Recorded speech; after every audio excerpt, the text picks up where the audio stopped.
Speaking of theatre, the Prime Minister has taken 4 different positions on the war in the Middle East in 4 days.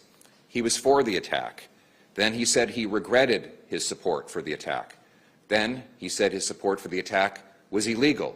Then he said he was open to contributing Canadian troops to the war. And then he said his party has said one thing to one group and another thing to other groups.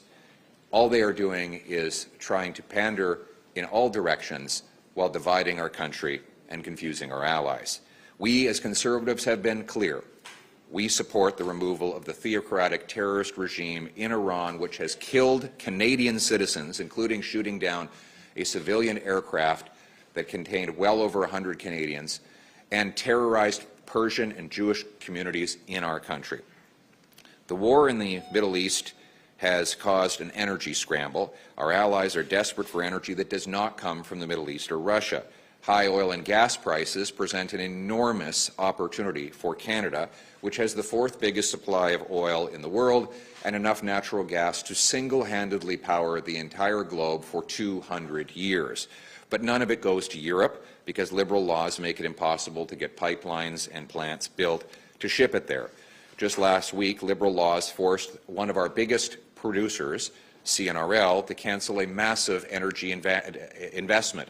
In the middle of a massive price spike for oil, our industry is not expanding, it is retreating because Liberal laws are pushing it away. CNRL specifically cited the Liberal industrial carbon tax and red tape as the reason. That is why I'm calling for, and Conservatives are calling for, an emergency energy supply plan that would unblock our resources and get them overseas. It would repeal C-69 to rapidly approve permits in 6 months rather than 18 years.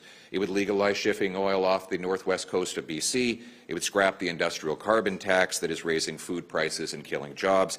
All of this would boost our dollar so that food and energy are more affordable here at home. I'll work with the Prime Minister to get these things done. He can take credit for it. As I like to say, he can steal my ideas so that we can make life affordable, safe, and strong here at home. And we get it. No Prime Minister can control President Trump, nor the events in the Middle East. We have to stoically focus on what we can control here at home. To the Prime Minister's credit, he has given some good speeches, made grand announcements, and done a lot of ceremonial signing events. But these are all just illusions. He promised the fastest growing economy in the G7. He's delivered the only shrinking economy in the G7. He promised affordable groceries. Food prices are now rising fastest in the G7, twice as fast as when he took office. He promised to double home building. His own housing agency says it's going to go down by 15%. He promised to spend less, yet outside of COVID, the deficit is the biggest in history and government spending is the biggest share of GDP in 30 years. Indeed, the deficit has doubled and 2/3 of the new spending is on day-to-day operations, not capital investments, as he promised. Despite Conservatives rushing through the major projects law in just 5 days last June, he has yet to use that law to approve a single project. He set up a new office for special projects. It has approved 0 projects. He has not approved a pipeline nor removed a single Trudeau-era anti-development law. And in the middle of an energy and affordability crisis, the Prime Minister is raising the carbon tax on energy, steel, concrete, aluminum, and fertilizer. Canada is more expensive, dangerous, and dependent than it was a year ago when Mark Carney took office. There have always been wars in the Middle East, but those wars have never spilled onto our streets. And so we have to focus on what we can control. After 10 years of Liberal immigration, Liberal catch-and-release laws, Liberal incompetence, we are seeing the violence abroad spill into our streets, and terrorism is being normalized.